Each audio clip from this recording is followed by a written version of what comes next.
Muito bem, agora voltamos com o Minuto Bom Dia para falar para você de esporte. Eu tô recebendo aqui o Edson Castro, que a partir de agora vai assumir o esporte do Jornal Bom Dia, porque a Caliandra Alves Dias veio para a TV, foi feito o nosso rodízio aqui, né? E o Edson Castro vai assumir o esporte, além da economia, ele que é um multi-repórter, né? E agora vai falar também de esporte. Muito boa tarde, Edson, seja bem-vindo. Boa tarde, Leandro. Boa tarde ao nosso telespectador. Agora tá na TV também, né? Tá na TV também, ali é chique demais. Começando aí essa nova empreitada de levar a informação do esporte para os nossos leitores, telespectadores, para quem acessa o portal Jornal Bom Dia também. Bom, vamos começar então a falar do que você está trazendo no Jornal Digital de hoje de esporte. Bom, hoje tem a estreia do Ipiranga, né, na Copa Vianney Carlet, é a terceira competição oficial que o Ipiranga faz no ano, uma competição muito importante, e a gente traz uma análise de uma entrevista que foi feita com o presidente do Ipiranga, o Adilson Stankiewicz, que inclusive foi feita para a televisão também, que ele fala da importância financeira que essa competição pode ter pro Ipiranga, porque, por exemplo, se o Ipiranga for campeão da Copa Vianney Carlet, leva R$100 mil de premiação. Já ganha mais 500 mil por participar da primeira fase da Copa do Brasil. E aí, num grande esforço que pode ser feito, já numa projeção de um time muito melhor para o ano que vem, se isso acontecer, pode, por exemplo, passar para a segunda fase da Copa do Brasil, e aí são mais 600 mil, passa de 1 milhão, né? O valor que o Ipiranga pode ter nesse início de ano de 2019, e esse valor é mais do que o valor que a Federação Gaúcha paga para um time que disputa a Série A do Campeonato Gaúcho. Então o Ipiranga vai apostar sim as fichas nessa competição e justamente para tentar sanar a questão financeira do clube. O clube que tem algumas dívidas, enfim, e que não conseguiu subir para a Série A nesse ano no Campeonato Gaúcho, que quase caiu no Campeonato Brasileiro da Série C, mas que permanece, né? E aí ele fala dessa questão de manter o calendário cheio para o próximo ano. E hoje, então, o Ipiranga também faz a sua estreia na Copa Vianney Carlet, enfrenta o Gaúcho, é um clássico regional aqui, Ipiranga e Passo Fundo, Ipiranga e Gaúcho. Obviamente o Gaúcho não é mais aquele Gaúcho que chegou inclusive a disputar a Série A do Campeonato Estadual há alguns anos, mas é uma rivalidade. O Ipiranga tem alguns desfalques, alguns jogadores que estão saindo. Inclusive, Leandro, agora pela manhã, vai estar no Jornal da Manhã, a gente vai repercutir no Jornal da Manhã, o Hélio Paraíba foi anunciado como jogador que está deixando o Colosso da Lagoa.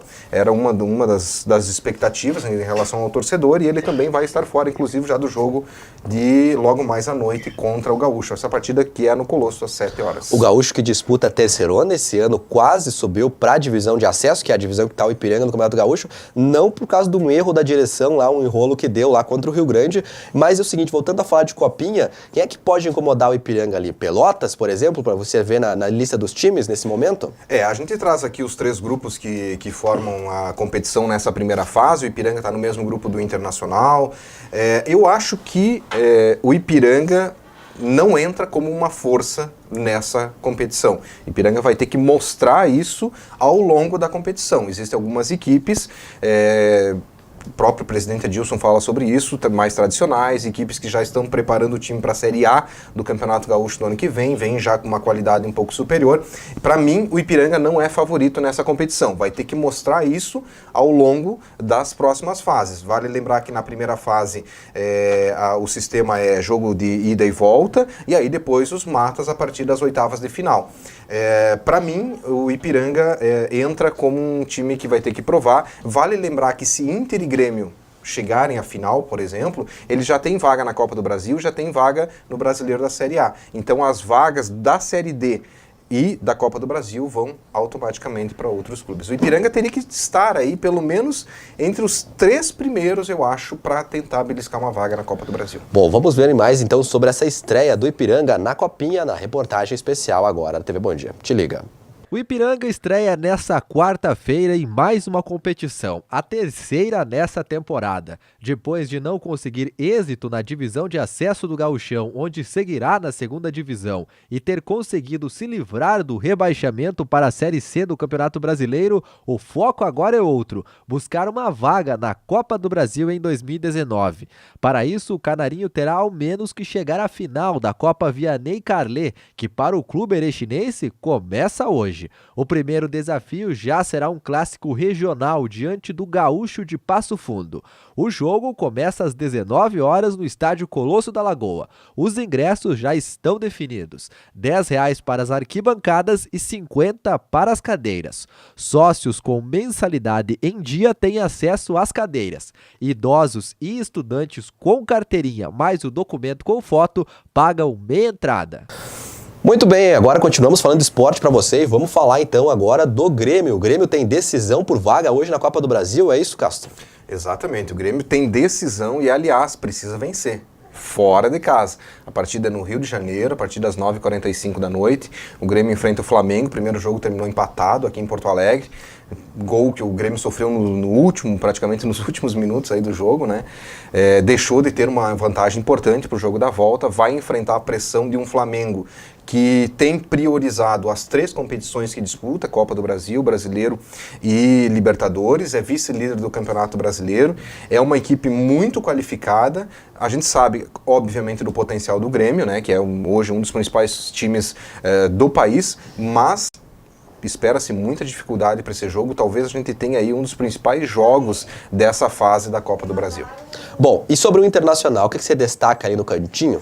Internacional, está acontecendo agora, nesse momento, a apresentação do Guerreiro.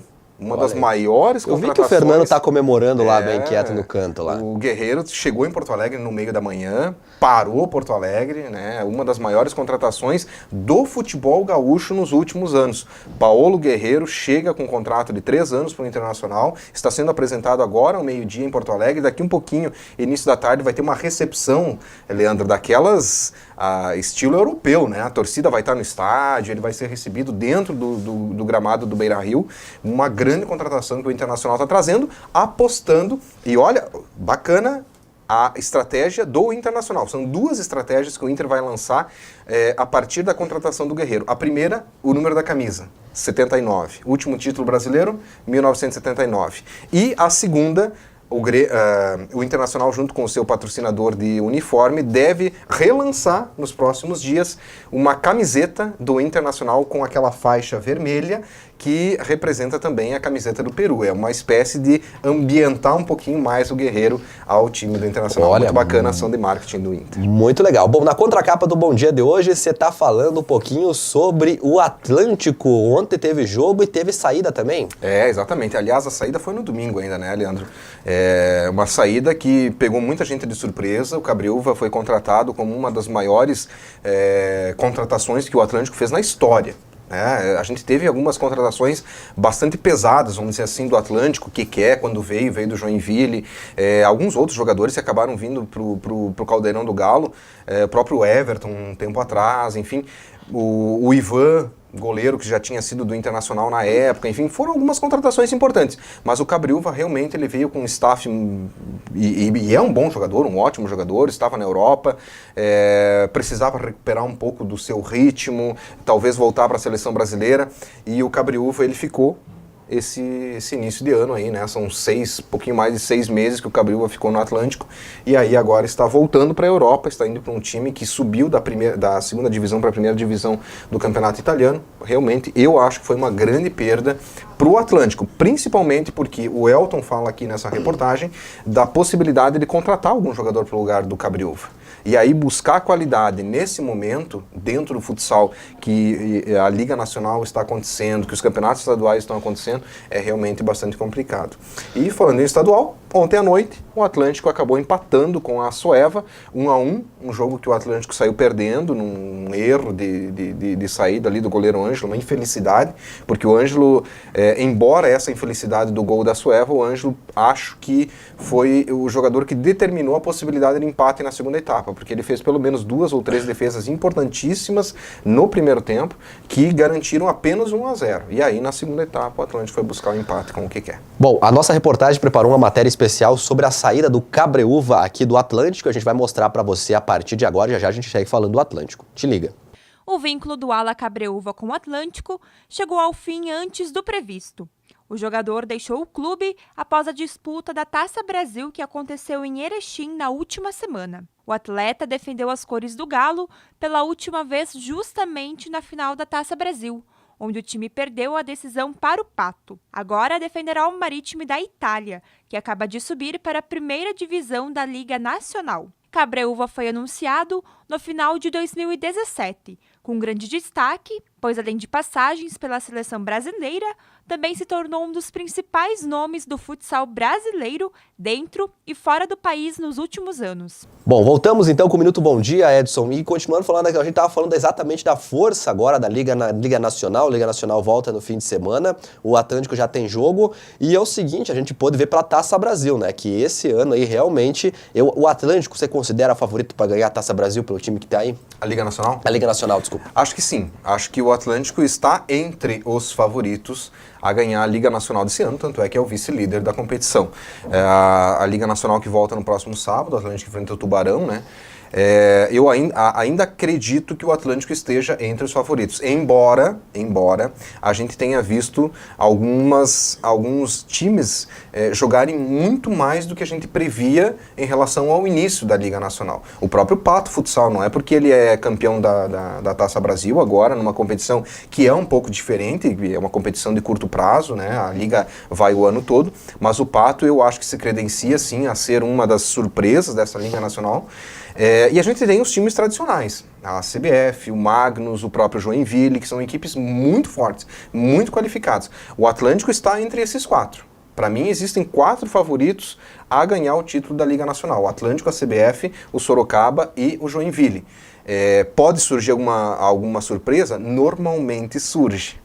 Essa é uma questão que tem que estar sempre muito atento. Normalmente a Liga Nacional tem alguma surpresa, não em termos de título, mas em termos de semifinal. A gente já teve Copa Grill na final, já teve Concórdia, o próprio Atlântico lá em 2005, que era uma equipe ainda não tão conhecida, o próprio Minas. Quer dizer, a gente normalmente tem que estar muito atento à possibilidade de ter uma surpresa, principalmente na semifinal, que pode eliminar um favorito a estar na briga da decisão. Mas eu ainda considero o Atlântico, sim, um dos favoritos aí a briga do título. São essas informações do esporte de hoje? Com certeza. Amanhã tem mais. Muito obrigado, viu? Volte sempre aí. A gente fica aguardando saber mais informação. A partir de hoje nós vamos estar aí ajudando vocês a fazer o esporte. Valeu, obrigado mais uma vez, tá? Um abraço.